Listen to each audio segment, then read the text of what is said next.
Good morning, everyone. Do you have it? Do I have it?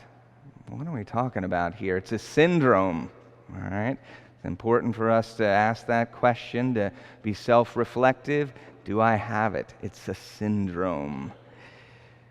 Let's review last week very quickly. Last week we heard, whether it was the gospel or the first reading, this admonishment to persevere in prayer. And so we had a moment to review our own routine of prayer, whether you're a morning person or an evening person, night person, whatever. I hope that we cultivate and keep our appointment with God. Father Michael Scanlon, former president over here at Franciscan University, wrote a book, and that's what he entitled it, Appointment with God. So if you had an appointment with your doctor or your lawyer or your accountant, my guess is you'd be early for that appointment, or certainly on time, or even if you were going to be late, you would call and let them know. You really put a great emphasis on that appointment. And he really encouraged us to make an appointment daily with the Lord and to keep that appointment. So, what's the best time for you to pray, for me to pray? So we kind of understand that, we make our appointment, and we keep it. A nice routine as well, some sort of framing of the day. So you have a morning offering. Okay, Lord, I offer you my prayers, my works, my joys, and my sufferings of this day in union with the holy sacrifice of the Mass held throughout the world for the intentions of your most sacred heart, Lord Jesus, in reparation for my own sin, for the salvation of all men and women, for the reunion of Christians, and for the intentions of the Holy Father. So that's one of the offering that I make each day. So we can find this on the internet or in prayer books, but you can cultivate your own disposition and frame your day. Start with a morning offering, move to a thanksgiving of all the good things that God has blessed you with. Maybe spend a little bit of time, not too much, but some time in expressing a sorrow for past sin. Certainly, hopefully, we have a list of people that we want to pray for or intercede for. And then, very important, that we take at least 5 minutes, if not 15 to a half an hour, just to talk with the Lord about what is really on our heart. What did you wake up thinking about this morning? That is probably what we need to bring to the Lord in prayer. That's what He wants. He wants us to be sharing our heart with Him. So we have this persevering in our daily prayer. Now, we looked at that first reading and how Moses was interceding for the Israelites while they were in battle. And as he failed in his intercession, the battle waned. And so we see in a very clear physical manifestation of this intercessory prayer that Hur and Aaron propped up his arms, and he persevered in that prayer.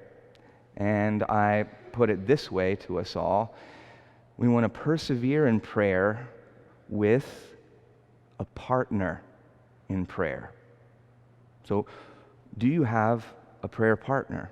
Do you have somebody that you very often come to and say, would you pray for me in this regard? Or that you keep yourselves accountable? Have you been faithful to your prayer life? What's really going on in your heart? And then, so that person, that your partner in prayer, helps you to persevere. Certainly Moses had two of them there, in Hur and Aaron. So who do you have as your partner in prayer? Now, the question today is, do you have it? Do I have it? What is this syndrome? It's pharisaical focus syndrome. That's what I like to call it. So basically, it's a disposition of a Pharisee. And we have that here as Jesus unfolds this story. What's the Pharisee doing? He's comparing. He's comparing himself to others. And it's really hard to cultivate a greater capacity to love in ourselves when we're just focused on somebody else and trying to say, well, I'm better than this. I mean, you can hear him say it, well, Lord, I am so happy that I am not like the rest of humanity. Dishonest, greedy, adulterous. I fast twice a week. I give a tithe on all of my income. Okay, is it okay that he fasts twice a week? That's a good thing, you know. Tithing, well, he's not consumed by his possessions, but he's not going to advance. He's not going to grow this. Remember, all of us, let us hope and pray that we all are in heaven one day. And when we're there, all of us will experience heaven differently than one another, because we will experience heaven. And remember, the primary joy of heaven is being in communion with God. The secondary joy of heaven is being in communion with all the saints, with everyone else that's there. The way in which we will experience that communion will be directly proportional to the capacity of love that we have cultivated in this life. That's why this life is so important. And the greater capacity that we cultivate, the more full life we're going to live here, and that is going to echo in eternity. We're not going to continue to cultivate that capacity to love if all we're doing is comparing ourselves to others. When is the last time you did that? That I did that? The opportunity here is to recognize. We all do it. All of us. We all compare ourselves to others. If I learn to recognize that voice of comparison and identify it, now I can realize in this moment I have this Pharisaical focus syndrome. I'm thinking like a Pharisee. And there's the opportunity to set it aside and to realize what I should be focusing on is myself. Okay, mea culpa, mea maxima culpa. You know, through my fault, through my most grievous fault. There, the tax collector was just acknowledging his sin, and he's the one that went home justified. Why? Because he sinned?